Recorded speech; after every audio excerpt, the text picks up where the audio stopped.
Welcome, dear listeners, to another riveting episode of our scientific podcast. I'm your host, and today we're about to embark on an extraordinary journey that traverses the realms of history, archaeology, and the captivating world of giants. In this episode, we're going to delve into intriguing legends, archaeological discoveries, and real-life stories that challenge our understanding of human height.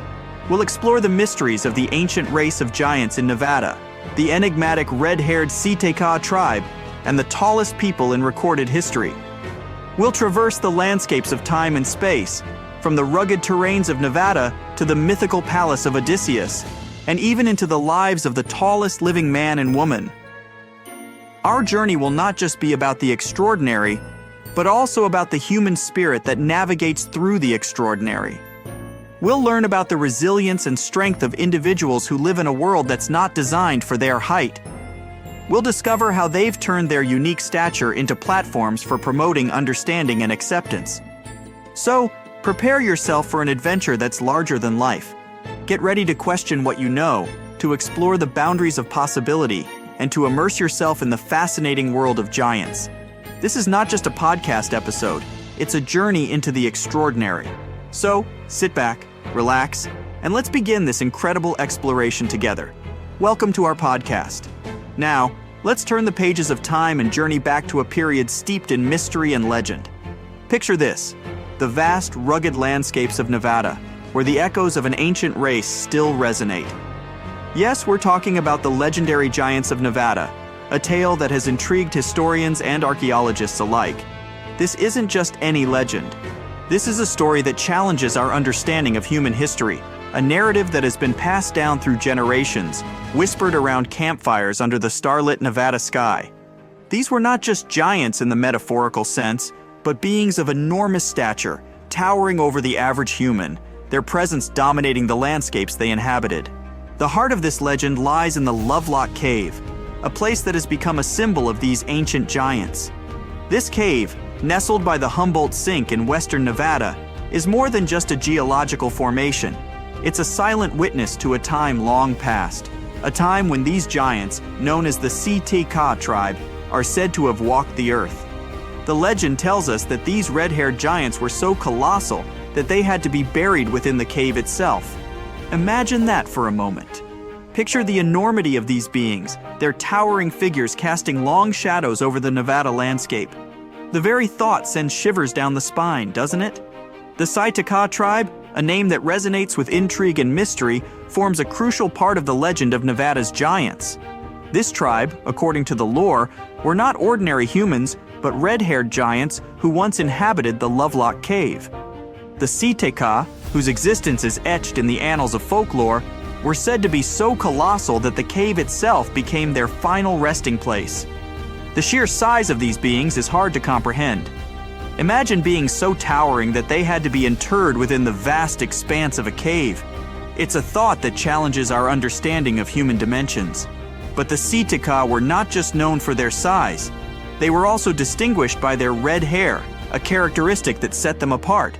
This detail, while seemingly minor, adds a layer of depth to the legend. It paints a vivid picture of these giants, their fiery red hair a striking contrast against the backdrop of the Nevada landscape. The discovery of the Lovelock Cave, the alleged home of the Seeteca tribe, is a tale that intertwines history, archaeology, and a dash of serendipity. The cave, located by the Humboldt Sink in western Nevada, was once part of an enormous lake. As the lake dried up, it left behind a number of smaller ones, including the Humboldt Sink, and the cave that would soon become a focal point of historical interest. The story of the cave's discovery begins with a mining engineer named John T. Reed. In 1886, Reed found himself engaged in conversation with the locals, who shared tales of a cave that held secrets of an ancient race of giants. Intrigued by these stories, Reed decided to investigate. Upon seeing the cave, he knew he had stumbled upon something significant. However, the cave soon attracted attention for a different reason. Deposits of a valuable fertilizer known as guano were discovered within its depths. This led to a mining company beginning excavation in 1911, extracting more than 250 tons of the resource. Unfortunately, This process led to the neglect and loss of some of the human remains and artifacts within the cave. The loss triggered an official excavation in 1912 and again in 1924. As the top layer of guano was mined, strange objects began to surface. These artifacts, along with the human remains, provided the earliest evidence of human habitation in the area dating back about 4,000 years. It serves as a silent testament to the Lovelock culture that lasted for some 3,000 years, leaving behind over 10,000 stunning artifacts. The discovery of the cave has opened a window into the past, offering us a glimpse into the lives of those who might have once walked among giants. The excavation of the Lovelock Cave began in earnest in 1912, following the mining operations that had inadvertently unearthed intriguing artifacts and human remains. The cave, once a source of valuable guano, was now recognized for its historical significance, prompting a more careful exploration of its depths. The excavation process was akin to peeling back the layers of time. As the top layer of guano was removed, a treasure trove of artifacts began to surface. Each object, each remnant, was a piece of a historical puzzle, offering insights into the lives of the cave's ancient inhabitants. The cave was like a series of time capsules, with each pit representing a different period in history. The age of each pit was determined by its depth, revealing that the cave had been used for storage by many different groups over a long period. The items they left behind offer a fascinating glimpse into their cultures, like a giant ancient storage unit full of hidden treasures. Among the discoveries were bones much larger than those of an average human, lending credence to the legends of the Seetika tribe. But the cave held more than just skeletal remains. Mummified bodies were found, preserved using methods similar to those employed by the ancient Egyptians. These bodies, some with traces of red hair, added another layer of mystery to the cave's already rich history. Now let's talk more about a very interesting find: mummified bodies. We found them in the depths of the Lovelock Cave, add a captivating chapter to the story of the Seetika tribe. These remains, preserved through time, offer a tangible link to the past, providing us with clues about the people who once inhabited the cave. The mummification process used on these bodies bears a striking resemblance to the methods employed by the ancient Egyptians. This connection, spanning continents and cultures, is a testament to the shared human experiences and knowledge that transcend geographical boundaries. But what sets these mummified bodies apart is a peculiar characteristic: traces of red hair. This detail aligns with the legend of the Seetika tribe, the red-haired giants of Nevada. However, the presence of red hair has sparked debate among scientists. Some believe that the reddish hue is a result of the interaction with the environment in which the bodies were preserved. In addition to the mummified bodies, the cave also yielded bodies that shared similarities with remains discovered as far south as Lake Titicaca. This connection, spanning thousands of miles, adds another layer of intrigue to the story. However, not everyone is convinced by the legend of the red-haired giants. Some experts argue that the bones found in the Lovelock Cave are simply the remains of prehistoric animals, like mammoths or sloths. But others insist that there's something more to the story. The discoveries within the Lovelock Cave have sparked a fascinating debate that continues to engage historians, archaeologists, and enthusiasts alike. At the heart of this debate is a question that challenges our understanding of human history. Were the bones found in the cave the remains of an ancient race of giants, or are they simply the remnants of prehistoric animals? On one side of the debate are those who believe in the legend of the Seetika tribe, the red-haired giants of Nevada. They point to the size of the bones, the mummified bodies, and the artifacts as evidence of the existence of these giants. The presence of red hair on some of the mummified bodies, they argue, aligns with the descriptions of the Seetika tribe in the legends. On the other side are the skeptics, who argue that the bones could belong to prehistoric animals, such as mammoths or sloths. They suggest that the size of the bones and the presence of red hair could be explained by environmental factors or the process of fossilization.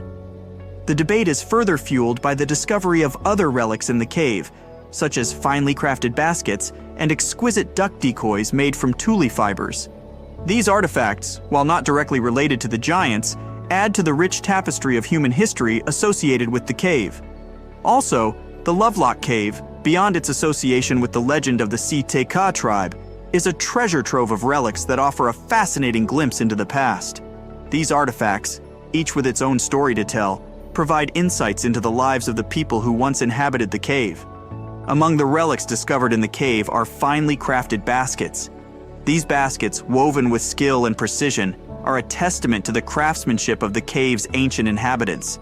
They offer clues about the daily lives of these people, their skills, and their culture. In addition to the baskets, exquisite duck decoys made from tule fibers were also found in the cave.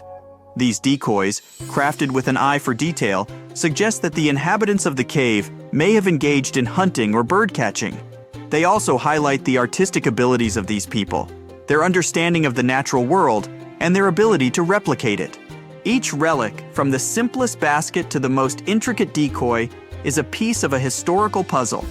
They provide us with tangible links to the past, allowing us to piece together the story of the cave's ancient inhabitants. These artifacts, along with the bones and mummified bodies, paint a vivid picture of a time long past. Now, let's move on to another place. We move to the Palace of Odysseus, a name that evokes images of ancient Greek mythology and epic adventures, forms an intriguing part of our journey into the world of giants. While seemingly unrelated to the legend of the Si-Te-Ka tribe, this discovery offers another perspective on the concept of giants, this time through the lens of mythology and archaeology. Odysseus, the legendary Greek king of Ithaca, is a central figure in Homer's epic, the Odyssey. Known for his cunning and resourcefulness, Odysseus is often depicted as a larger-than-life figure, a giant in his own right. His palace, therefore, is a symbol of his grandeur and stature. The discovery of what is believed to be the Palace of Odysseus on the island of Ithaca is a significant archaeological find. This site, with its ancient ruins and artifacts, provides a tangible link to the world of Greek mythology. It offers a glimpse into the life of Odysseus, the legendary hero, adding a layer of reality to the myth. While the Palace of Odysseus may not house the remains of actual giants, it serves as a reminder of the giants of mythology, the heroes and gods who loomed large in the tales of ancient Greece. It invites us to explore the concept of giants from a different perspective, one that is rooted in myth and legend. Let's make a small digression.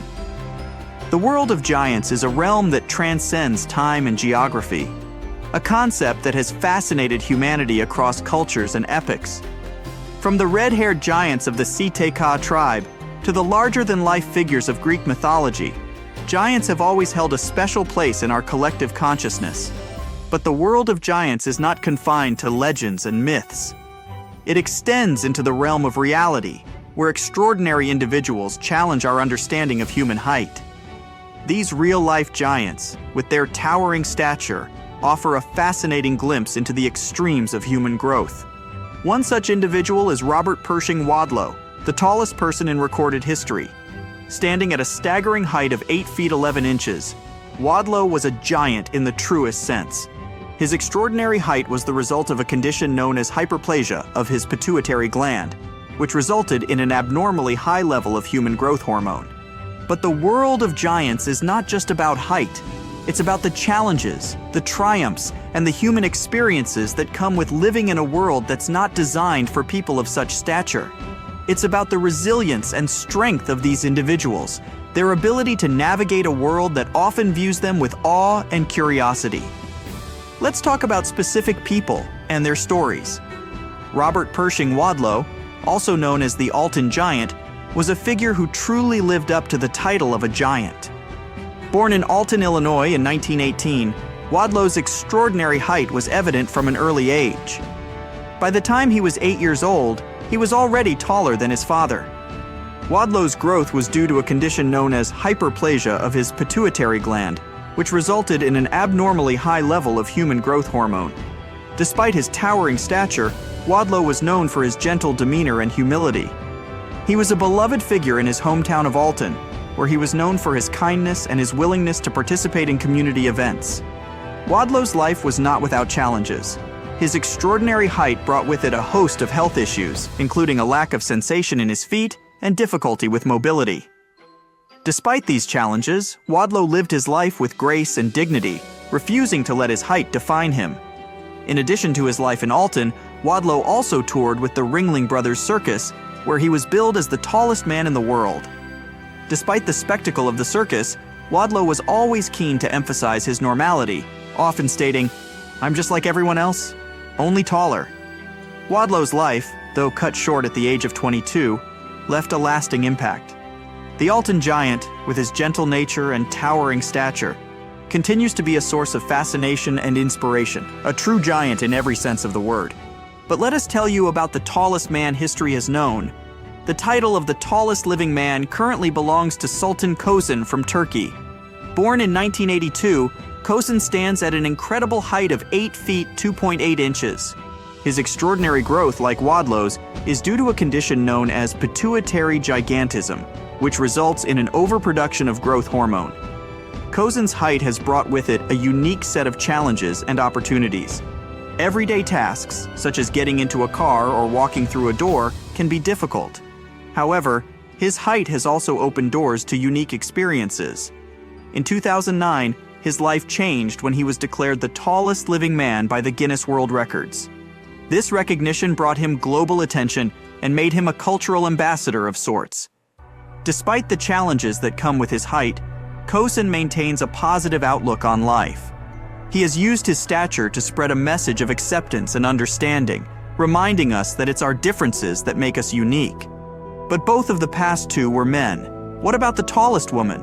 The title of the tallest living woman is held by Rümeysa Gelgi from Turkey. Born in 1997, Gelgi stands at an impressive height of 7 feet 0.7 inches. Her extraordinary height is due to a condition known as Weaver syndrome, a rare genetic disorder that results in rapid growth. Despite the challenges that come with her height, Gelgi has embraced her stature with grace and resilience. She has used her unique perspective to advocate for acceptance and understanding, reminding us that our differences are what make us unique. In addition to her advocacy work, Gelgi has also pursued a career in technology. She works as a front-end developer, a role that allows her to combine her analytical skills with her creative talents. Her work in this field is a testament to her determination and resilience, proving that height is no barrier to achieving one's goals. As we draw this journey to a close, we reflect on the fascinating world of giants we've explored.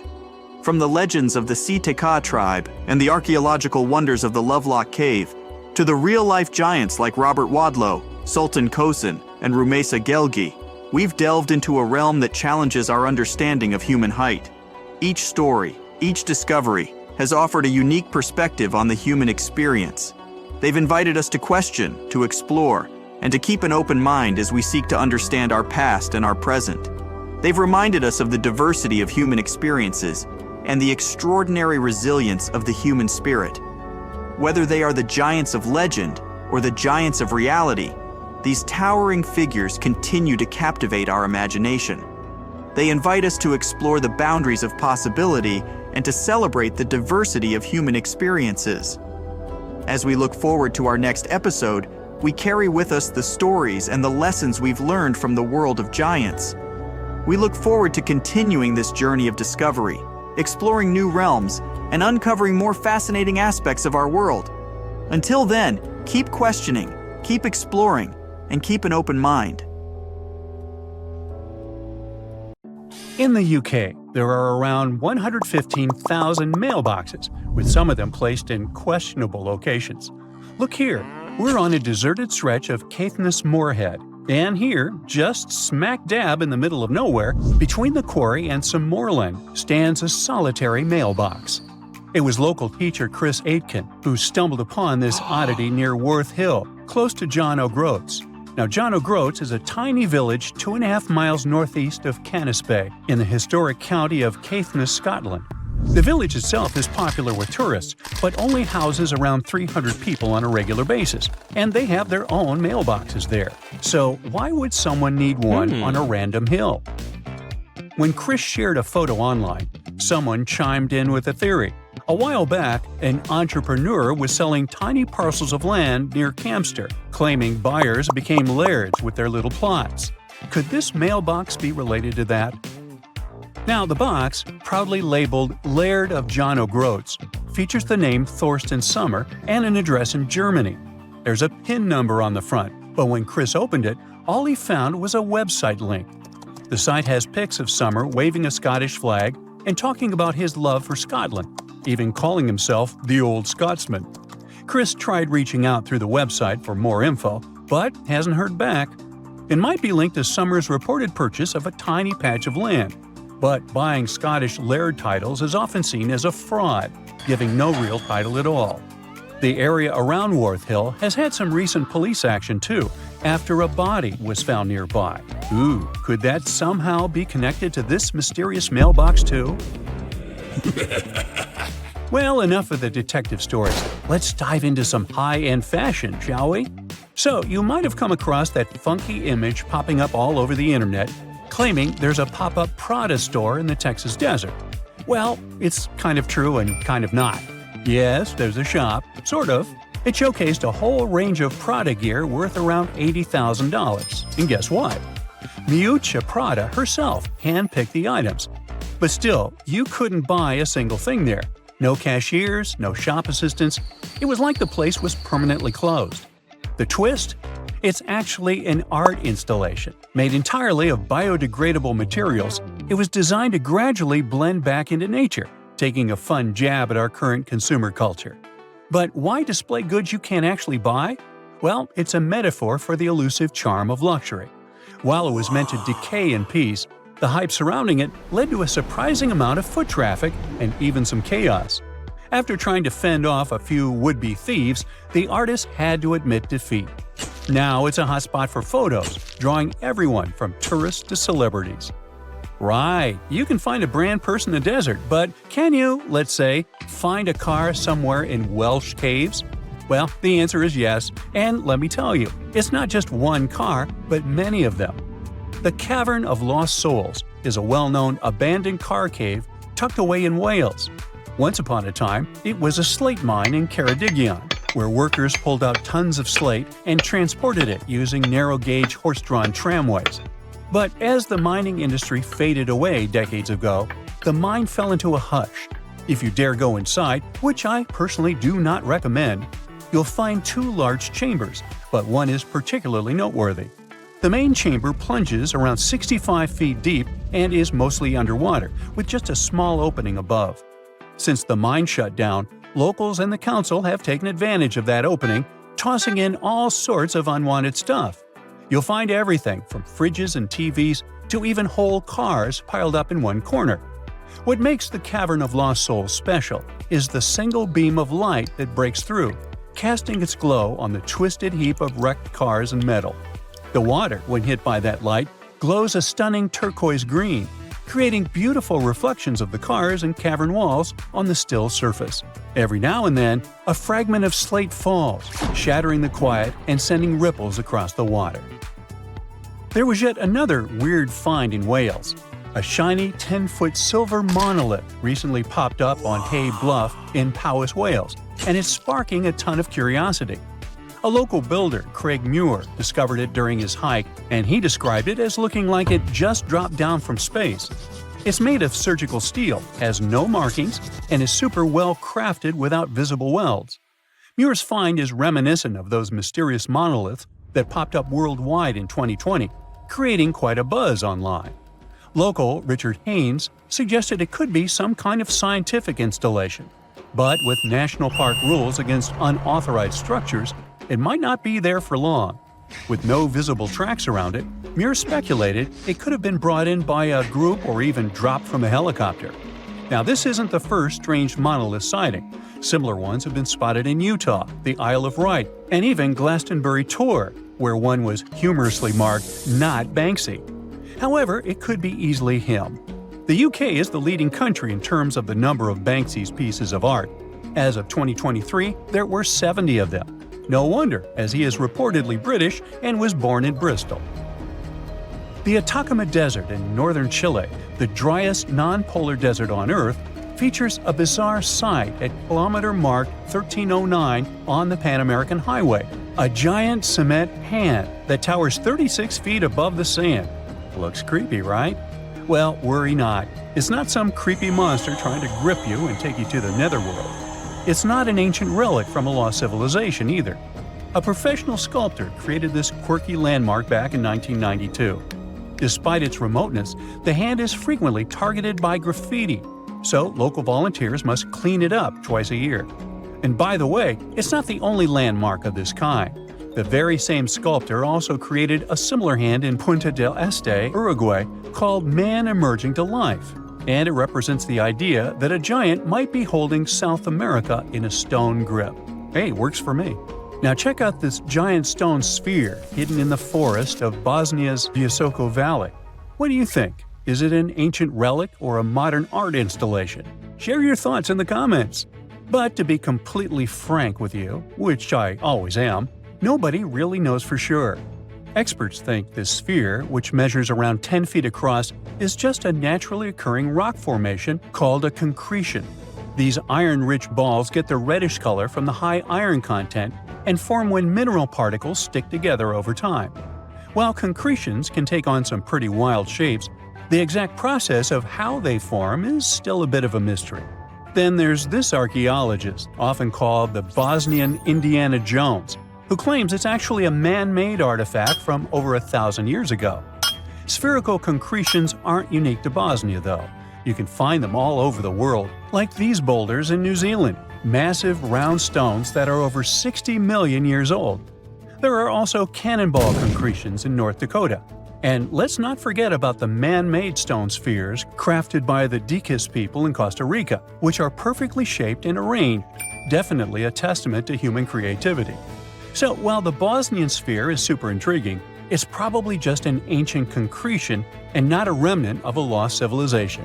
Bummer.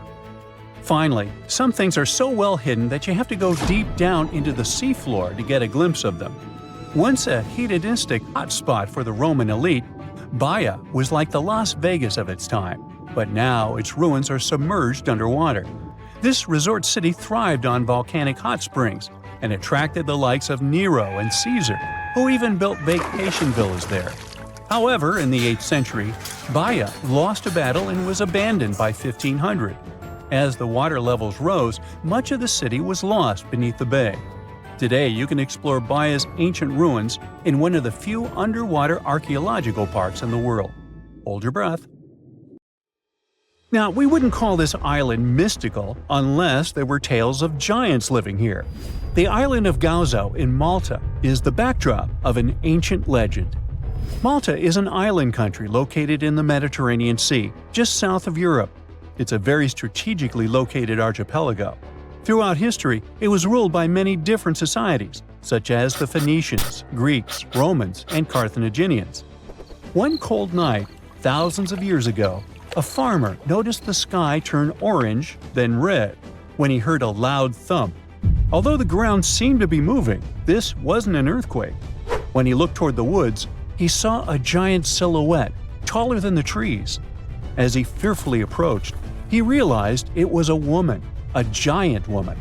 She introduced herself as Sansuna. Unlike the terrible giants of many tales, Sansuna didn't want to exterminate the human race. She was loving and caring. She told the farmer that she and her people could help protect their land from invaders. The locals were pretty interested in this offer. Since Malta is located in an important commercial route, it was constantly being invaded. The story says that Sansuna settled in Malta, and sooner rather than later, she was moving things around. And when I say things, I mean monoliths. Sansuna carried huge stones on her shoulder to build a magnificent temple called Gigantia, which means place of giants. She even did this while holding her half-giant, half-human kid on the other shoulder. Some say Sansuna lived exclusively on beans and honey, although others replaced honey with water. The funniest bit here is that Malta is the 10th smallest country in the world, but it somehow managed to host giants. Hey, go figure. The temple looked like a giant game of Tetris, with some stones weighing as much as 20 elephants. Some of these monolithic rocks are so heavy, scholars guess it would take 50 men working together to lift just one stone. Now, as much as this is entertaining, humans never proved giants were real, So this story couldn't be true. There's a brief mention of a species of giants called the Nephilim in some ancient texts. The Nephilims would have been terrible giants that wreaked havoc on the earth and only survived until the Great Flood. But nobody ever found real proof of this species really existing on Earth, until this came along. The world of Maltese archaeology unearthed quite a few shocking things in the past years. One of them are known as the hypogeum skulls. Hypogeum is the Greek word for underground, and this incredible site was discovered in the first decade of the 20th century. Back then, Malta's National Museum director received an important phone call. Someone had accidentally dug some impressive bones and asked him to come check it out. The hypogeum looked like an underground city, filled with mazes and rooms that stretched along multiple floors. They were all made with similar limestones as the Maltese temples above ground. The hypogeum was filled with important relics and artifacts. Scientists quickly understood that the hypogeum was built as a type of final resting place for locals. So, along with skulls, they found a lot of bones and skeletons. One of these artifacts were skulls, but these weren't regular human skulls. Rather, they were of the elongated type. To make matters worse, these skulls were hidden from the public for years. People started to talk and created a bunch of theories behind it. The truth is that this discovery was a turning point for Maltese archaeology, although scientists didn't know what to do with it. Some wondered if these skulls were natural or manipulated, since they knew some cultures in the world used head binds to alter their skulls. Other scientists threw in the hypothesis of little gray people or even the legendary giants. Some say that the elongated skulls could have been sculptures that worshipped otherworldly deities. There was no way to confirm any of these theories. So the question remained: who were the builders of Malta's megalithic temples? Now let's take a look at what scientists know. The Maltese megalithic temples have been standing strong since 3500 BCE, which is even older than the pyramids of Egypt. The main dilemma here is that these temples were built even before we invented writing, yet they required advanced technological skills to exist. The Gigantea Temple seems too absurd to have been built by humans. The South Temple has a corridor with 4 oval rooms on the sides, looking like a big shamrock leaf. In one of these rooms, scientists found altars decorated with spiral patterns. It looked like an altar of some sort, indicating early Maltese people used them for ritualistic purposes. The North Temple is similar but smaller, with a very low entrance that makes people crouch down to get inside. You get it? You need to bow down to their deities in order to get into this sacred place. I mean, one can't help but wonder about the secret reasons these ancient builders had to build such a huge temple. I'm thinking they probably cast one of Daenerys' dragons to move the monoliths around. Yeah, I'm joking here. But hey, remember the entrance to King's Landing? Yup, the series used the Medina Gates in Malta as the exterior of King's Landing during Episode 3 of Season 1. Anyways, back to the giants. The ritualistic theory of the whole thing won a few points when archaeologists uncovered these mysterious figures. They're popularly known as fat ladies. These tiny statues have round bodies and faces that show how much they enjoyed life. They kinda look like a miniature Sunsana, the giantess we talked about. Scientists believe these were statues that celebrated well-being and prosperity. It does prove that the people of the time had advanced craftsmanship skills, and they were pretty intentional with their constructions and art manifestations. One of these statues is known as the Sleeping Lady. This Neolithic piece of art depicts the figure of a large woman lying on her side sleeping. After studying it deeper, scientists guessed this statue was meant to represent the Great Reaper. It was found in the hypogeum, which we now know was a huge resting place. This specific statue is different from all the other fat ladies, starting with the hair and the embroidered skirt. Then there's this statue. This is supposed to represent an 8-foot-tall woman and the rim of her skirt. She was discovered in the most unusual of ways. A farmer was trying to plow his field, but he kept hitting large blocks of stone. All the way back in 1915, the farmer called Malta's National Museum director and asked him to come check it out. Some think this is all the proof you need to confirm that Sunsana was real. Others aren't all that sure. But that's not all. The place where this giant statue was buried revealed one of Malta's most impressive archaeological sites, the Tarsian temples. The temples were made from limestone blocks. Some are 20 feet tall and weigh around 20 tons. Zamet, the museum director, kept digging and discovered multiple sites made of megalithic stones. All of them supposedly built by Stone Age farmers, all stranded on a remote island in the Mediterranean Sea thousands of years ago. It just doesn't make sense. I mean, look at these temples in Manidra. This is probably the world's earliest calendar. On the equinoxes, the sun passes directly through the main doorway, straight down the central axis. On the solstices, there are two superb variations. During the summer solstice, the rays fall on the edge of the megalith to the left of the doorway, and during the winter, the rays fall to the right side of the doorway. It's astronomical precision at its finest. And what about the structures in the Hall Tarsian that we've already talked about? This complex is the oldest one in all of Malta. It was built with the purpose of doing animal offerings to deities. Scientists confirmed this by unearthing numerous animal bones buried in the soil. They also found a great collection of spirals, indicating that the locals also used this temple for ritualistic purposes. Overall, there are 7 megalithic temples in Malta, each more impressive than the other. Scholars keep on digging to see if they can uncover the truth, much like researchers do with the pyramids of Egypt, the lost Mayan cities in the Americas, and other sites. Hey there, curious history buffs! Have you heard the legend of the ancient race of giants of Nevada? Yes, I'm talking about actual giants that allegedly lived thousands of years ago. Now I know what you're thinking. Giants, really? Well, archaeological finds add fuel to this debate too. And here's where it gets interesting. Lovelock Cave was indeed used as a burial site, and some of the remains found there are much larger than average human bones. The cave is by the Humboldt Sink in western Nevada. It was once part of an enormous lake, which eventually dried up, leaving a number of smaller ones, including the Humboldt Sink. The cave became the home of the Site-Ka tribe. According to the legend, these red-haired giants were so big that they had to be buried in the cave itself. Indeed, later on, archaeologists discovered 8 to 10 foot tall skeletons. This legend started to unfold when a mining engineer named John T. Reed talked to the locals in 1886. Once Reed saw the cave, he knew he was onto something. The news spread soon, but the cave was attracting another type of attention too. The deposits of a fertilizer known as guano were discovered inside the cave. So a mining company began excavating the precious resource in 1911 and soon shipped more than 250 tons of the fertilizer to San Francisco.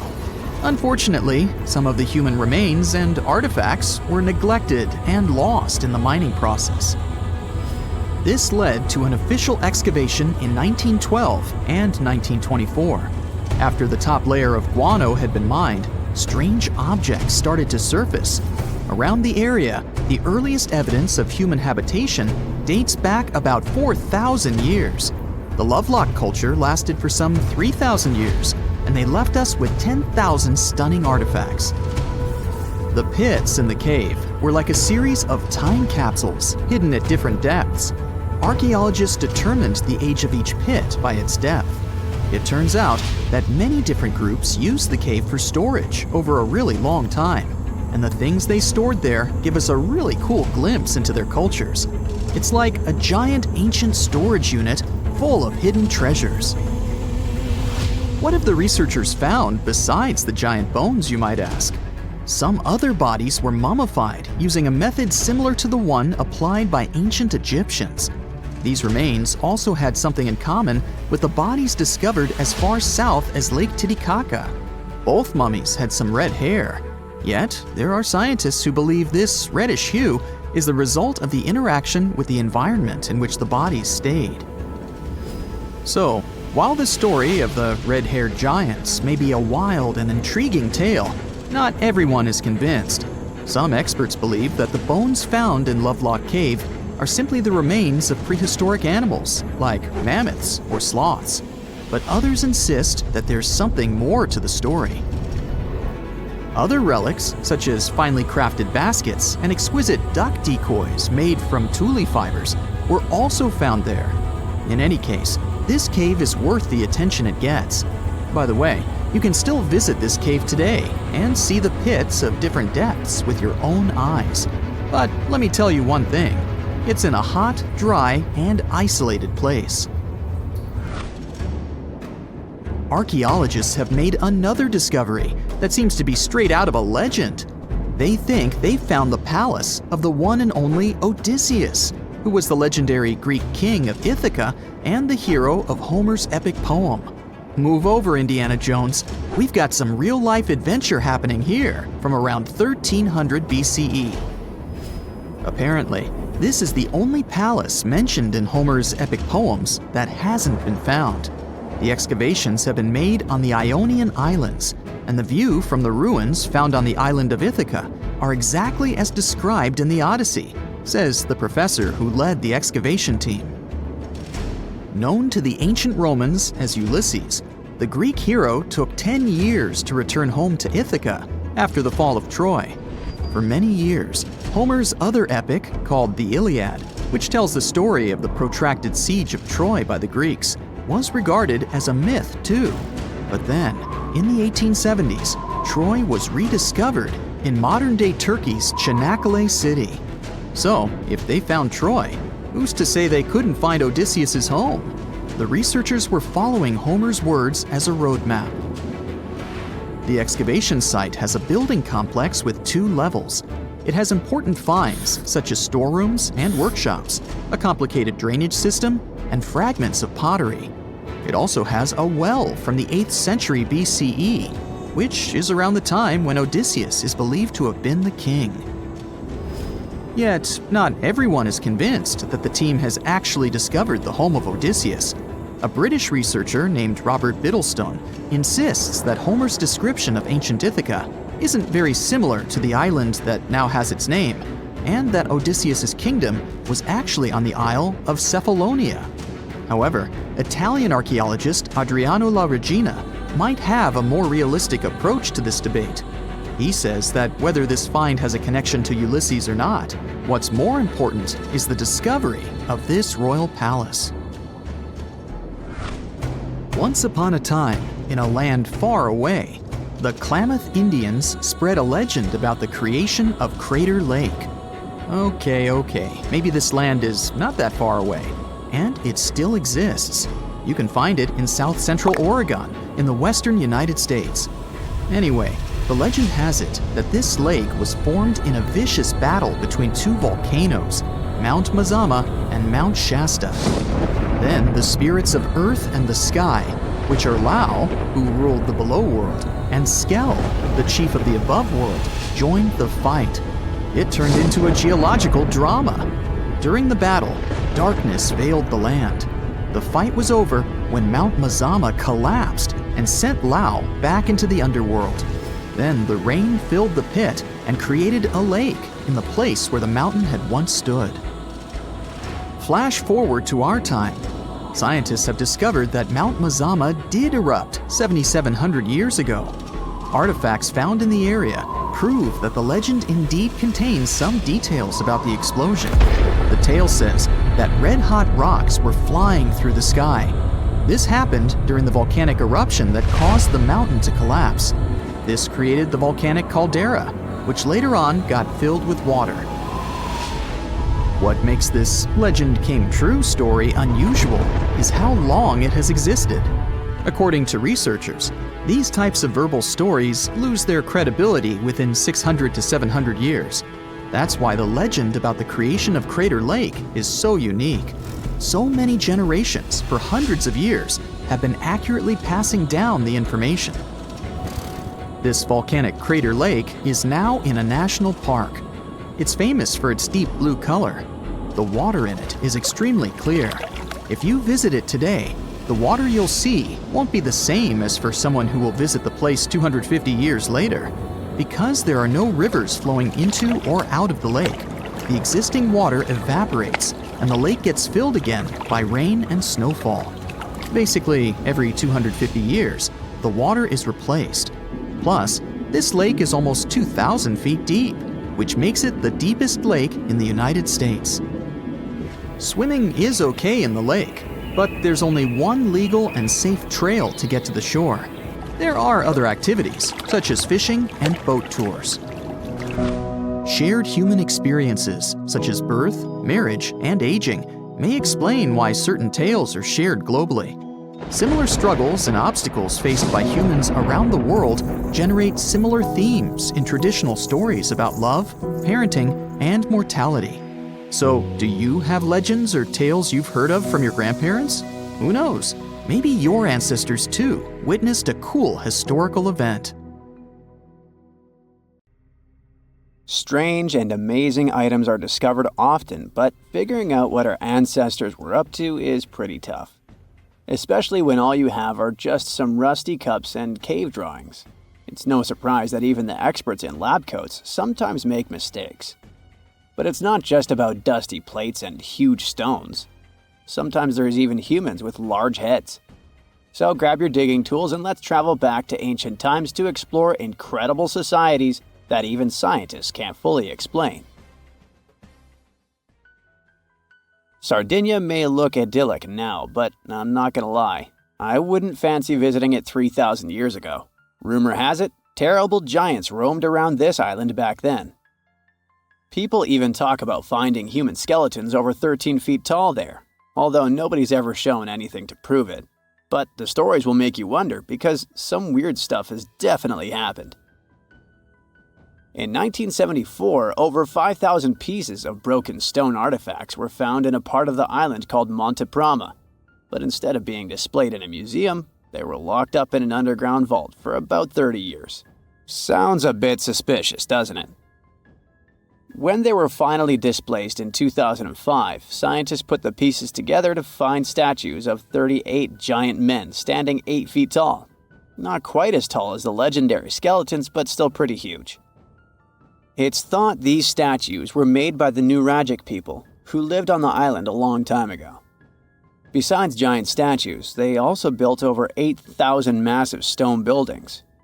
Perhaps Nuragic weren't giants themselves, but they definitely liked their things big. I do too. I like a big number of likes on our videos. That would be pretty great. Thank you if you liked this and subscribed. Now back to the video. You and I are pretty smart, but we might not be the smartest humans ever. Actually, we might not even be the smartest species.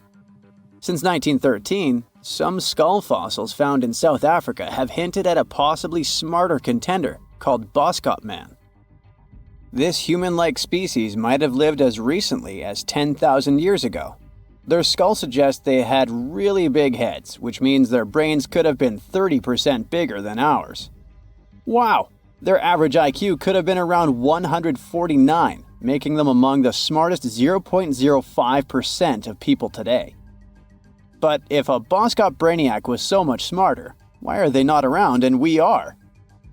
Well, bigger isn't always better, you know. Our brains are a lot bigger than our ape relatives, mainly in the prefrontal cortex. This part helps with high-level tasks like making decisions, remembering things short-term, and being aware of ourselves. The parts of the brain that handle our senses and movements haven't really grown much. So, maybe the Boskops spent too much time dwelling on the past rather than doing practical things like hunting. But this is all just guessing. We really don't know what happened to these clever cousins of ours. Some people even argue that Boskops weren't any different from us, with the only evidence being parts of skulls. The jungle is huge. Did you know the Amazon rainforest is home to about 30% of all the world's plant and animal species? That's impressive. However, the history of one native species, humans, has long puzzled scientists. The mysterious Kasarabe people lived here for hundreds of years and then vanished around 1400 AD.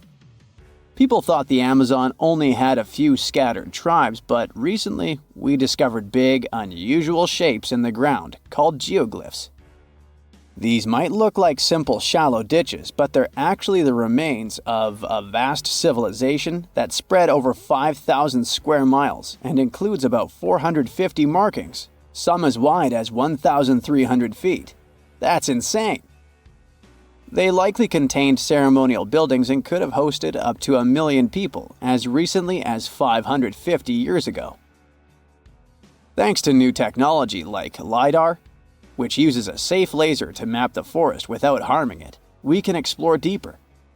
In 2019, some scans showed miles of raised roads and pathways and even pyramids over 70 feet tall. They found 26 separate settlements, 2 of which were at least 250 acres each. Damn, that's like 330 soccer fields. It's not certain what happened to the Kasarabi people. Maybe European conquistadors drove them out. Maybe the most baffling ancient civilization is one we've never actually found a trace of. Yep, I'm talking about Atlantis, the grand city that supposedly sank into the ocean. The first mentions of Atlantis come from the ancient Greek philosopher Plato, who talked about a great city near the Strait of Gibraltar. But for ages, everyone just thought Plato made up Atlantis as a perfect version of his own Athens. So why, about 12,000 years after it supposedly vanished, do we still wonder if it might be real? Well, in the 19th century, U.S. Congressman Ignatius Donnelly wrote a book giving 13 reasons why he thought Atlantis was more than just a myth.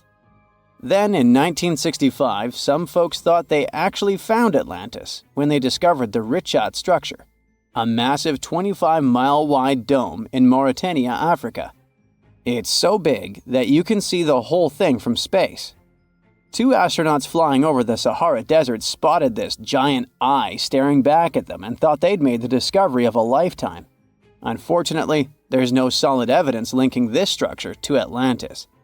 It's believed to have formed from volcanic activity about 100 million years ago. But it does look suspicious, doesn't it? Still, we're no closer to knowing the truth. Imagine going back to about 3,300 BCE and finding yourself in South Asia. Welcome to the Harappan civilization. These people were way ahead of their time. They had cities like Harappa and Mohenjo-Daro, complete with baked brick houses, sophisticated drainage systems, and even public baths. This place might have had over 5 million people, making it one of the densest regions at the time. They also invented a system of standardized weights that was incredibly useful for traders. And trading they did. These people had connections stretching all the way to the Middle East, thanks to their great skills in metallurgy. They even had a form of ancient branding. The seals were used to stamp clay on trade goods. Despite being so advanced with a thriving urban life, there's a whole bunch of mystery shrouding their language and script. We've got bits and pieces of their writing, but no one's deciphered them yet, even with all the technology we have today. We also still don't know how exactly their society worked. It looks like they didn't flaunt their social status as much as other civilizations. No grand palaces or massive monuments. Instead, their largest buildings might have been granaries. They sure were practical. Unfortunately, all good things must come to an end. Around 1800 BCE, this bustling civilization started to decline, possibly due to shifts in river patterns. As the environment changed, the Harappans packed up, moving towards more hospitable lands. Ever heard of the Minotaur? The beast with a bull's head and a man's body, hunting the bravest travelers in a massive maze. Well, this wasn't just any old tale. It was one of the most popular dramas of the ancient world. And it was inspired by this place, the island of Crete. The Minoans lived here during the Bronze Age. They had stunning palaces, amazing frescoes, and a culture so rich it still fascinates historians to this day. They built places like Knossos, which was so complex with its multi-story buildings and elaborate hallways that it might have inspired the whole labyrinth myth. Their engineering was so ahead of its time that even their drainage systems were more advanced than what many of us have today. Let me know in the comments which of these stories you find the most fascinating, and thanks for watching. Well, this eerie Lake Huron discovery may be that it possibly contains the remnants of an entire civilization. Whoa, wait, sounds like Atlantis, right? Well, not exactly. But if there really had been an ancient underwater civilization here, it must have been a pretty advanced one. Around 10,000 years ago, two sharp glassy flakes broke off a stone tool and landed on the ground unnoticed. They stayed buried there for thousands of years, until 2013. Then scientists pulled up a small chunk of mud, about the size of a milk carton, from the bottom of Lake Huron, 100 feet underwater. Inside the mud, they found those same two flakes made of obsidian, a shiny black volcanic glass that forms when lava cools quickly. After careful testing, they realized these flakes came from Central Oregon, which is quite a distance, about 2,500 miles away. They found this prehistoric Great Lakes site on the Alpena Amberley Ridge, an underwater landform that once connected what's now Michigan and Ontario. Back then, it was dry land. Early humans used it to build traps for animals like caribou as the Ice Age faded and the Great Lakes began to form. Now, obsidian was the high-tech material of ancient times. It's super sharp and perfect for making tools. If you study the flakes carefully, it's obvious that humans made them. You can see where they struck them and the feathered edges that come from being carefully chipped. That means people were not only crafting tools here, but they also had access to obsidian that came from incredibly far away. It was likely possible through a huge trade network that spanned across the continent. For over 100 years, people have guessed that ancient societies might have existed beneath the Great Lakes, but no one had proof. That's why work on this submerged archaeological site is so important. A team of researchers has been trying to learn more about the 10,000-year-old ruins and the civilization that left them behind for over a decade now. Lake Huron's icy water acted like a time capsule that helped preserve things for thousands of years. So far, researchers have found not only unique stone tools, but also ancient trees with roots still intact and underwater peat bogs that preserved seeds and leaves. It was like an Ice Age version of Pompeii, a scene frozen in time. These discoveries are also helping scientists create new technologies and ways to do underwater archaeology. They've engaged sonars, underwater robots, and divers so far. Now, it's pretty cool that the tools they found on the Alpena Amberley Ridge were way smaller than other tools from the same era found nearby. That might mean a different group of people lived here, and they had their own unique way of life. Even the peat bogs they found, which are about 9,500 years old, hold secrets. They're full of pine needles, seeds, and leaves that could reveal what the environment was like back then. Usually stuff like this breaks down quickly on land, but the cold freshwater preserved it. The Michigan team is working with scientists in Cambridge, England, to extract DNA from the remains. If it works, it could finally confirm what animals lived there, and maybe even more. There are still years of discovery on this prehistoric Great Lakes site ahead. Another famous submerged archaeological site is the lost city of Pavlo-Petri. Archaeologists think it is the oldest sunken city in the world they've found and made official so far. Pavlo-Petri is around 5,000 years old. That means it existed even before the legendary Greek heroes in Homer's stories. Scientists first spotted it way back in 1904, and then mostly forgot about it until 1967, when Nicholas Fleming rediscovered it. He described it as a Bronze Age city now lying under about 10 to 13 feet of water. A year later, he returned with a team of scientists to study the ruins. Over 6 weeks, using just hand tapes and a basic grid, they managed to map out the city. They found that it covered almost 1,000 feet by 500 feet and had at least 15 buildings, courtyards, 5 streets, 2 tombs, and around 37 small stone graves. They also found signs that the ruins continued onto the nearby island of Pavlo-Petri itself. They dug up some amazing pottery, obsidian, and chert blades, and even a tiny bronze figurine that may date all the way back to 2800 BCE. Most of the buildings, though, came from the period between 1650 and 1180 BCE. Then scientists left the site alone again until 2009, when a super team of researchers launched a new 5-year project to really dive deep into the history of Pavlo-Petri. This time, they had digital mapping tools and better diving equipment, so they could explore and even excavate underwater. They found another 97,000 square feet of buildings, including a large hall and hidden streets.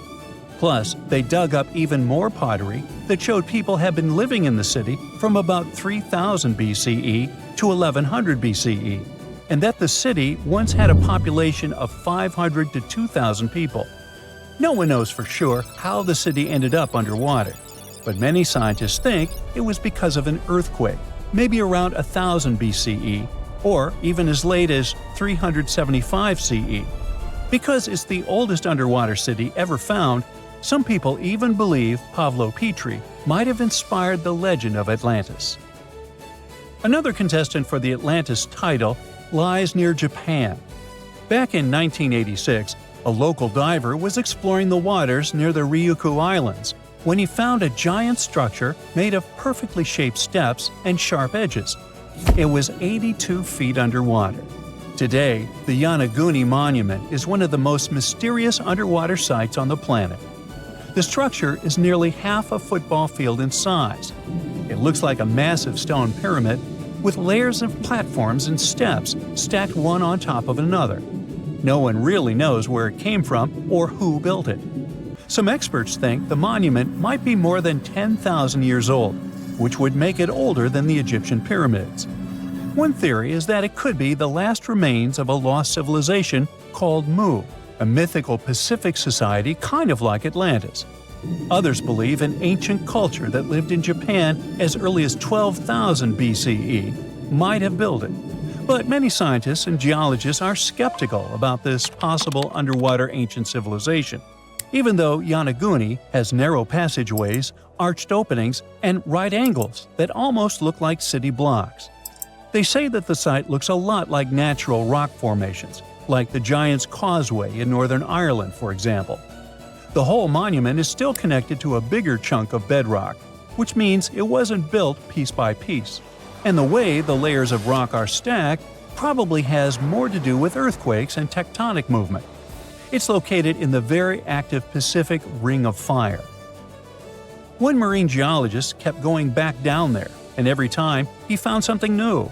He says he spotted tool marks in the rock, symbols carved into stone faces, and even rock formations shaped like animals. He believes these carvings point to a culture that came from mainland Asia. He said he had identified 10 different structures off Yonaguni, including a ruined castle, a triumphal arch, 5 temples, and even a huge museum. These buildings seem to be connected by roads and channels, and some parts are surrounded by what could be giant stone walls. The explorer believes the city is at least 5,000 years old, based on stalactites found in underwater caves nearby, which would have only formed after the caves flooded. His supporters say they have never seen an earthquake create shapes like this, above or below water. But skeptics blame it all on erosion and insist that whirling underwater currents and sea creatures left holes in the rock. Now, if you want to form your own opinion about it, the spot is open for visitors, and it's definitely a super fun diving experience. Humans invest a lot of time and money exploring the unknown. First, outer space, then the ocean floor. But there's another frontier we're trying to conquer. Scientists call it the deep frontier. I'm talking about how far down to the Earth's core we've made it so far. During the 60s, humans tried digging the deepest man-made hole on Earth. This took us deep into the Arctic Circle. What later became known as the super deep borehole is also the deepest artificial point on Earth, reaching the depth of 40,230 feet. It took 20 years to drill this far into the Earth's crust, and researchers say this is only about 1/3 of the way through to the mantle. Here's a quick anatomy of our planet. If the Earth is like an onion, the crust is like the thick skin of this onion. This part is only 25 miles thick. Beyond this is the 1,800-mile deep mantle. And after that, right at the center of the Earth is the core, which is made up of 2 layers, inner and outer. Now, can you guess where on the planet the crust is at its thinnest? On the ocean floor.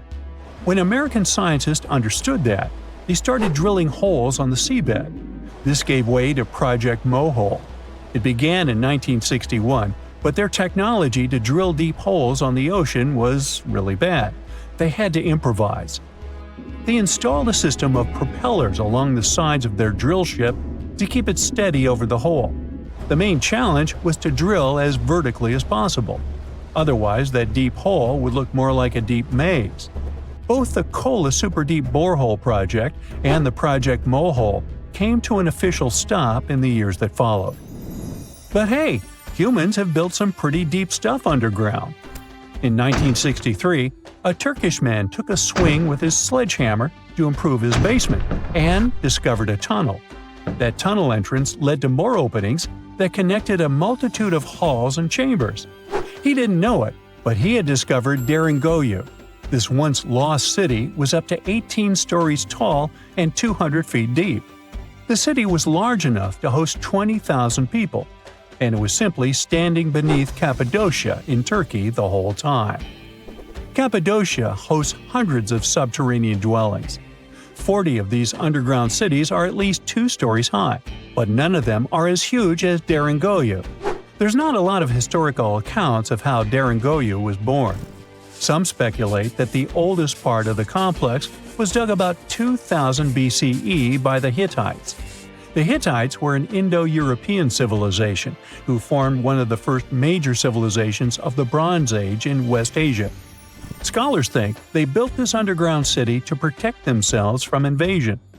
Others think it was actually the Christians who built the city in the 1st century CE. They speculate that it could have been constructed to protect people from the intense temperature variations, extreme heat in summer and freezing cold in winter. Geographically, the terrain under Cappadocia is great for building. The rocks are soft, which makes tunneling easier. For that same reason, opening large caves underground is fragile. That's why most chambers have pillars that support them. On the bright side, and we are, none of the floors at Deringoyu have ever collapsed. The builders of Deringoyu thought of everything. The city was shut off from the world by huge rocks that hid its entrance. It was ventilated by a total of more than 15,000 shafts, around 10 centimeters wide. This way, they guaranteed enough breathing air in the upper levels in a way that they ended up being used as the living and sleeping quarters. The lower levels of this impressive maze were mainly used for storage. But honestly, they had it all: a room for a wine press, for domestic animals, small religious buildings. They certainly didn't spare any efforts to make that underground city as complete as an above-ground one. Now, speaking of impressive underground stuff, Switzerland has the longest tunnel in the world, built here on the Swiss Alps. This absurdly huge tunnel was built over 8,000 feet below the surface. Check this out. This is what the Gotthard-based tunnel looks like. The first idea to build the tunnel was put forward as early as 1947, but construction only officially began in 1999. It took them years to approve the project and then scout for the perfect location. Even so, the 73 different rock types that compose Massif turned the construction into a real challenge. Some of the rocks were as hard as granite, and others were as soft as sandstone. This meant they needed different approaches and equipment so the whole thing wouldn't crumble down. Overall, they had to excavate about 28 million metric tons of rock to make way for the tunnel. There were many other challenges to build that far into the earth. The deeper into the mountain they got, the hotter the temperatures were. Since there's no natural ventilation, temperatures would get as high as 115 degrees Fahrenheit, making it really hard for workers to endure. The tunnel stretches for 35 miles from one end to the other. During the construction, workers had to use 4 massive tunnel boring machines, aka moles, to penetrate through the massif. Each of these moles was around 1,400 feet long. But that was one of the best things they could do, since these machines limit the disturbance to the surrounding ground and help to produce a smooth tunnel wall. You'd never guess that the world's deepest basement belongs to the Sydney Opera House in Australia. The building goes as deep underground as it grows above ground. But this basement isn't just the opera house's foundation, it's a parking lot. This unique parking garage penetrates 120 feet underground, or 12 stories deep, while most car parks are only 4 or 5 stories deep. But that's not all that makes it unique. You see, if they decided to build a normal rectangular parking space, this would end up eliminating a bunch of possible parking spaces. And since they wanted to maximize the space they had available, they had to come up with some superb structure. First, they opened up a man-made cavern to make that dream possible. Then they had to come up with a design. That's what led to the donut-shaped cavern, or what engineers call a double helix. This design shocked the engineering community for its innovative approach. But hey, it worked! Today, there is space for over 1,000 cars down there, which seems about right for an opera house. Let's wow once again real quick. Some underground structures may take up to an hour to reach. Take this gold mine in South Africa that lies around 2.5 miles below the surface. Yeah, you may think, hey, it's just a couple of miles, why does it take an hour to get there? But the conditions are hard and it's not for the weak.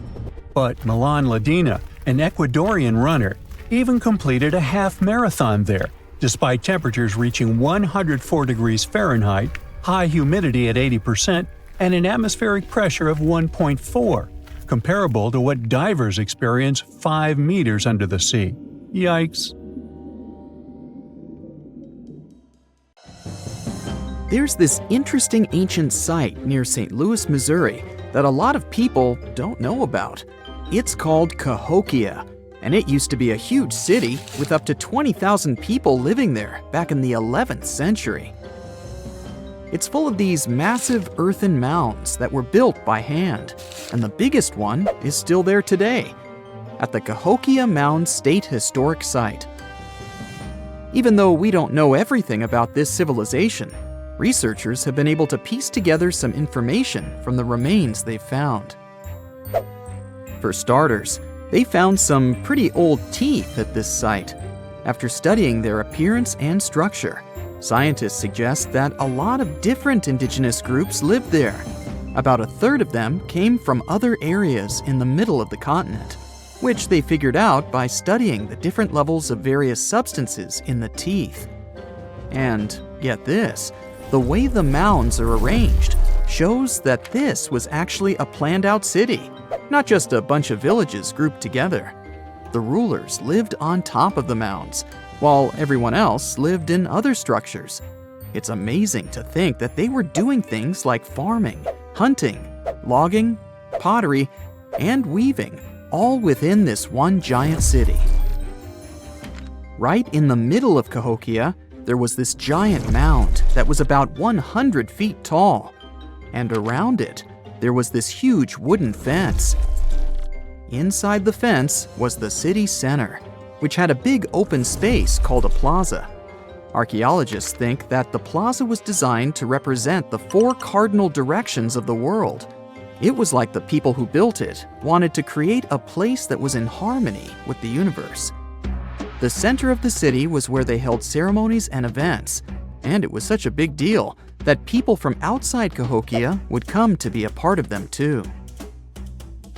What became of this city? Hard to tell. Some people think that the reason it fell apart is that they cut down too many trees and the land got all messed up. Other scientists believe that's not true, because the soil was still in pretty good shape after the city was gone. The Europeans were not even around at that time, so they couldn't have influenced the downfall of Cahokia either. There's also one theory that suggests there were fights with other communities that caused the city to collapse. These days, there are over 65 preserved mounds, and you can even climb the steps of the tallest one. The best part is that local authorities are thinking of making it a national park, so you should totally plan to visit before it gets too crowded. Mohenjo-Daro is another lost ancient city that's still surrounded by mystery. Located in modern-day Pakistan, it was a city that flourished during the Bronze Age. and it was extremely advanced for its time. It had things like water systems and fancy architecture that other cities didn't have back then. Despite these features, it's not as well known as other ancient cities, like those in Egypt or Mesopotamia. What's even weirder is that at some point, the city was abandoned, and no one knows why. Archaeologists found the city in 1911, but it took a while for them to realize how important it was. Eventually, they uncovered a lot of really interesting things about the city, like its advanced sanitation system. Excavations uncovered over 700 wells, as well as private baths and a large communal bath. Remarkably, even private homes had toilets, and waste was efficiently disposed of through a citywide sewage system. They also had a lot of trade connections and made some really beautiful objects, like pottery, jewelry, and figurines that were sold all over the region. Despite its amazing culture and knowledge, scientists have yet to figure out why the city was abandoned. Some people think changes in the nearby river might have had something to do with it.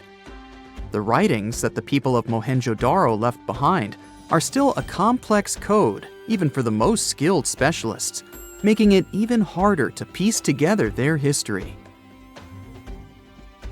Have you heard of the lost city of Kolmanskop? It used to be a small settlement in the Namib Desert. Legend has it that it got its name from a man named Coleman who got stuck in the local dunes and was never seen again. But that's not the interesting part. In 1908, a railway worker found a shiny stone and showed it to the chief railway foreman, who turned out to be a hobby mineralogist. They discovered it was a diamond, and soon, Kolmanskop became the richest town in Africa and one of the richest places in the world. It had luxurious stone houses, a school, a hospital, and even an ice factory to produce ice for fridges. The hospital had the first X-ray machine in southern Africa, which was supposedly used to check if workers were illegally swallowing diamonds. Its popularity began to decline in the late 1920s when another diamond-rich location was discovered nearby. Most of the inhabitants soon began to flee the city in search of a better life, leaving the buildings abandoned. In 1938, all machinery was taken south and the town was left to the desert. The last inhabitant left Kolmanskop between 1956 and 1960.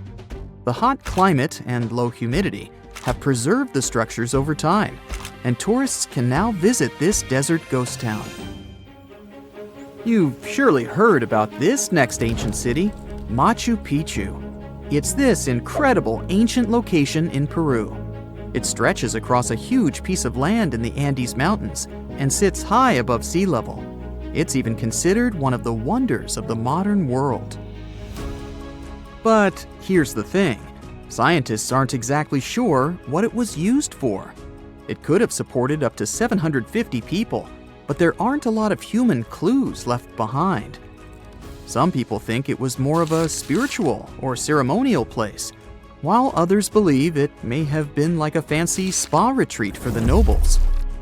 The extensive terraces might mean it was used for crop testing or as a trading hub. And there's even a theory that it was used as a prison because they found a cell-like area too.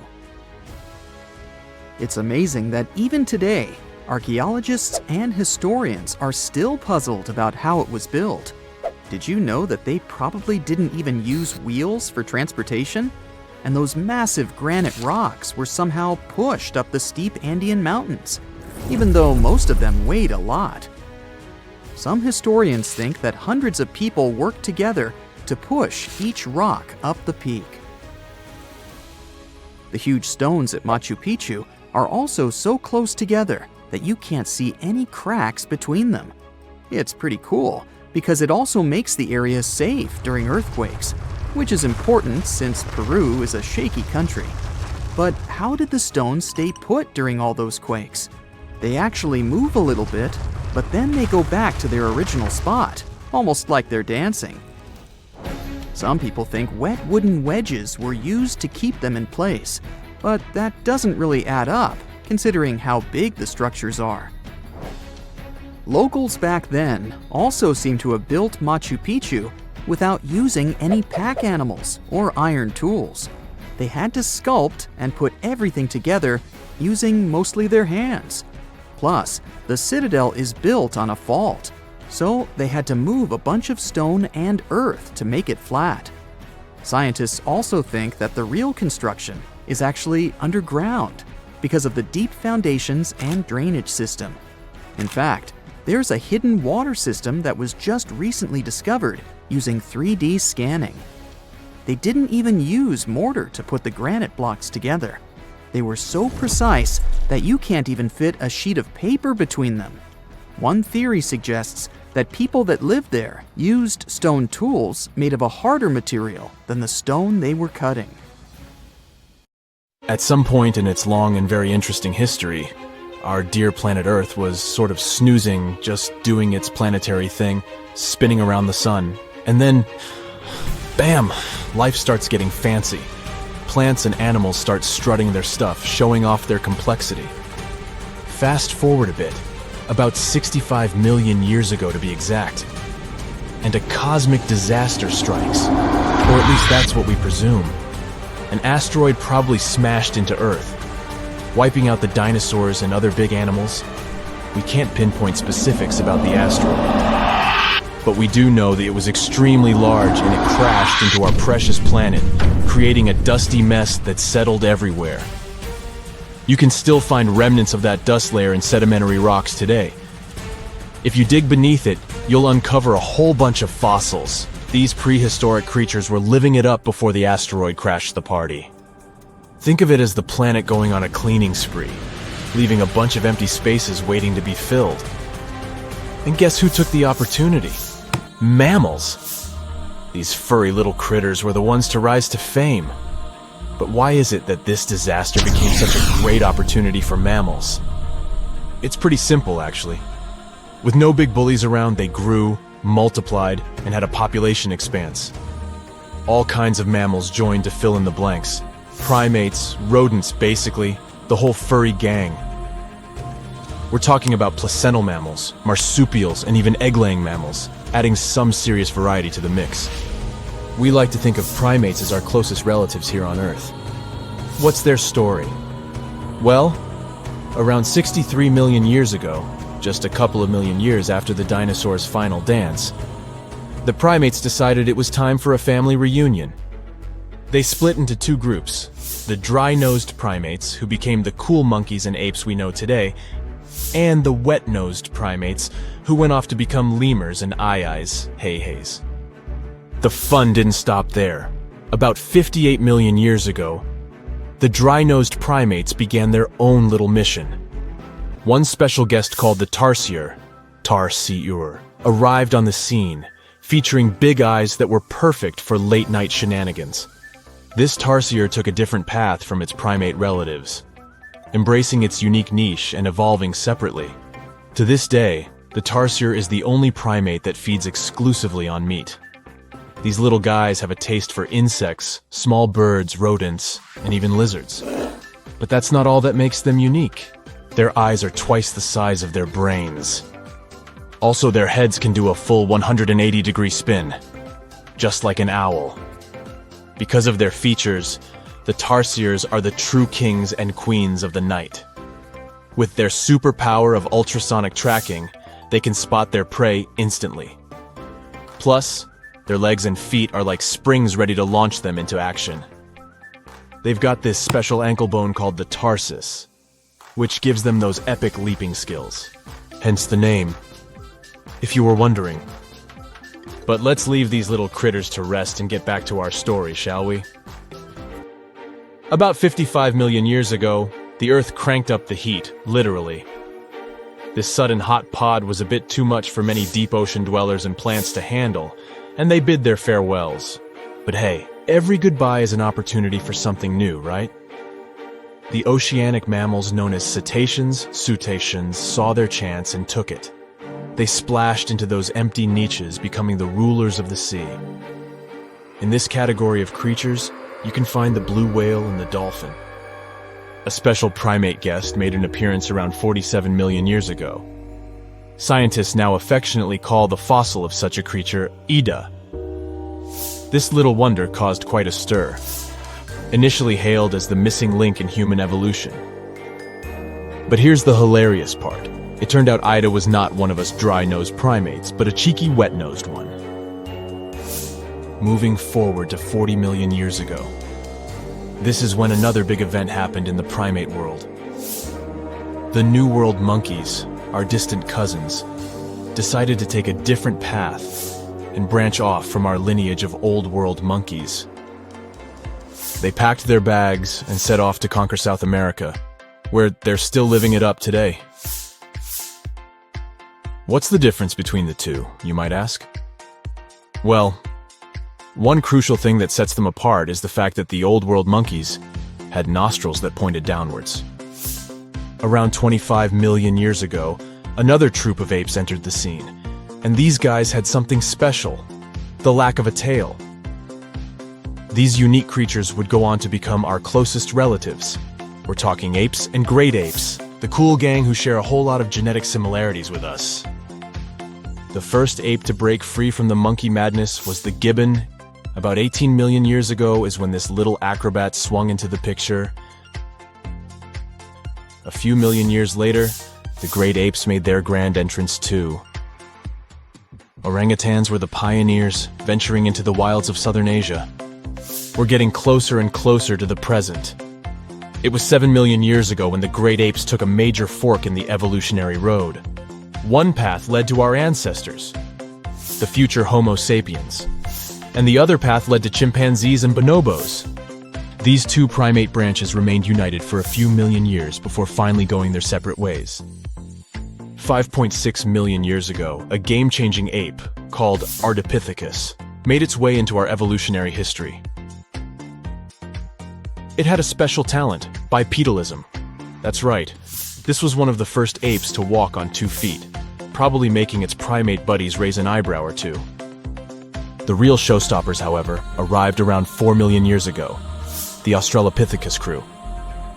These were the earliest members of the Hominina hominina subtribe, our tribe. What made them so special? Well, probably the fact that they brought some serious tools to the game. Stone tools, to be precise. It seems that at some point in their evolution, these clever primates started using stones to make their lives easier. Now here comes a crucial turning point in our story. About 2 million years ago, our ancestors faced a food shortage. Survival of the fittest was the name of the game, and 2 strategies emerged. Group 1 went for stronger jaws, allowing them to chomp on tough foods like nuts. Group 2 had a different idea. They opted for weaker jaws, but bigger brains. They wanted access to a wider range of food options. Obviously, the bigger-brained group took the prize. And here's where our gang comes into play. Around 2.5 million years ago, a type of primate also known as handyman made its mark on history. These clever beings had larger brains and knew how to put those neurons to good use. About 1.9 million years ago, a new star emerged, Homo erectus. These creatures not only walked upright, but also had brains that were almost twice the size of the handyman's. They took the world by surprise, becoming the first of our direct ancestors to venture out of the African continent. They even knew how to tame fire. Approximately 700,000 years ago, the world witnessed a culinary revolution. The earliest evidence of cooking appeared. And around 500,000 years ago, our ancestors decided it was time to become a bit more fashionable, donning the first evidence of clothing. Our very own species came to be just 300,000 years ago. Told you we were late to the party. But the world was never the same after the appearance of Homo sapiens, the anatomically modern humans. Alongside our other relatives, we emerged, ready to conquer the world with our innovative minds and complex societies. The exact path of our evolution remains a bit of a mystery. But what we do know for sure is that Neanderthals joined the party around at some point too. As Homo sapiens flourished, so did our capacity for language. modern speech is believed to have emerged almost hand in hand with our species. We started expressing ourselves, sharing stories, and shaping the world with our words. So, there you have it. It took 13.8 billion years of cosmic history for humans to make their entrance. Think about it. 99.998% of the time since the Big Bang, we weren't even around. Our species, Homo sapiens, is the toddler of the Earth's family, existing for just the tiniest fraction of the universe's timeline. Yet, in this blink of an eye, we've managed to unravel the entire story that led to our existence. The story won't end with us. It's an ongoing saga, still being written with every passing moment. Imagine you get to be an archaeologist for the day. You'll travel the world to solve the mystery of long-lost civilizations that disappeared without a trace. Grab your chisel and fedora, and let's go. You arrive at the American Southwest, where an ancient mystery is waiting to be solved. You make your way to Chaco Canyon, just outside of Albuquerque, New Mexico. It's hot and dry in this deserted area. You're here to visit the ancient ruins of the Anasazi people. It's said that they were a thriving civilization that met a mysterious end. You hike a few miles before you begin to make out the shape of dwellings, constructions built of stone in the middle of the canyon. This is Pueblo Bonito, a 10th century complex that contains as many as 800 rooms and stands over 5 stories tall. The buildings are beautiful and made from sandstone. To access the complex, its inhabitants built a 400-mile network of roads, some of them 30 feet wide. You can't wrap your head around the fact that it was built so long ago. Everything looks so well preserved. The Anasazi reigned over the so-called Four Corners region from 100 CE to around 1600 CE. During this time, they built a civilization that sprawled over 30,000 square miles, including Colorado, New Mexico, Utah, and Arizona. Standing inside a huge kiva, an underground ceremonial chamber, you wonder what happened to the Anasazi people. Scientists have analyzed tree rings and found out that the Anasazi population lived through a period of great drought. The drought is believed to have lasted 23 years, and there was possibly no rain at all during this time. This definitely affected their livelihood, from malnutrition to battles over food and resources. But was it enough to make 30,000 people flee their homes? Researchers say these people left their homes with their belongings still in place. Ladles were left in ceramic bowls. Granaries were full of supplies. It was as if they intended to return, but never had the chance to come back. For many years, archaeologists have believed that the drought was the reason for the disappearance of this thriving society. But there's other evidence that shows a different story. Anthropologists say that the ancestral Puebloans, as they are also called, were an exemplary population. They were peaceful and lived together in harmony. But that's not what their architecture shows. They isolated themselves from the rest of the world by building their settlements so high on top of cliffs. And they built walls and other security structures in order to protect themselves. What were they so afraid of? Recently, archaeologists began to study bone fossils of the ancestral Puebloans, and they found evidence that suggests that toward the end of their civilization, things might have gotten pretty bad. Evidence shows that local leaders were ruling using fear-based methods. Severe punishment started to be inflicted on those who did not follow their strict rules. Why this happened is still a mystery, and you might need many other excavation trips to find out the truth. It's lucky that your next destination is really close by. Still in New Mexico, you'll visit the Blackwater Draw. It's a national prehistoric site that holds the story of the Clovis people. You're shocked to find out that the Clovis are possibly the oldest humans to have inhabited the U.S. They were the first humans to allegedly cross the Bering Strait and follow the ice-free trails down to the U.S.'s southern plains. Try to picture what this area looked like when the Clovis people roamed this land. A huge spring-fed lake with mammoths, giant sloths, saber-toothed tigers, and bison much bigger than the ones we have today wandering around. The archaeological site you're visiting shows that the Clovis population were big game hunters. You're able to identify the bones of several mammoths and even the stone tools that our prehistoric ancestors used to hunt them. Some of these date back to 13,000 years ago, aka the end of the last ice age. You're presented with two possible theories on the disappearance of the Clovis population. It's possible that during the final 1,500 years of the last ice age, changes in climate caused a shortage of food. Scientists also believe that this situation was worsened by overhunting. Another theory suggests that a large meteor hit North America, and this was enough to alter the climate and make the Clovis people migrate southward to try to survive. But the truth is, there's no evidence that any of that happened. Next, you'll fly to the Pacific Ocean, to the mysterious Easter Island. This place has left us with many questions, from the building of 13-foot-high face statues to the sudden disappearance of the Rapa Nui people who inhabited the area. You approach the island at Anakina, a white sandy beach on the island's northern shore. Researchers believe this area was one of the first settlements of the Rapa Nui. You could say you're standing at the end of the world, as you're over 3,000 miles away from South America and 1,000 miles away from the nearest island. Around 800 CE, when the first humans arrived, the island was an oasis. Today, the area is mostly deserted. You get your first clue on the fall of the Rapa Nui from an excavation pit you open at the beach. There's clear evidence of human presence: charcoal, tools, and bones, some of them belonging to rats. Bingo! When humans arrived at Easter Island, they brought along rodent companions. They probably didn't know this at the time, but these rodents would contribute largely to their demise. Rats love palm trees, which helped to deforest the natural vegetation of the island gradually over the years. But there's another clue.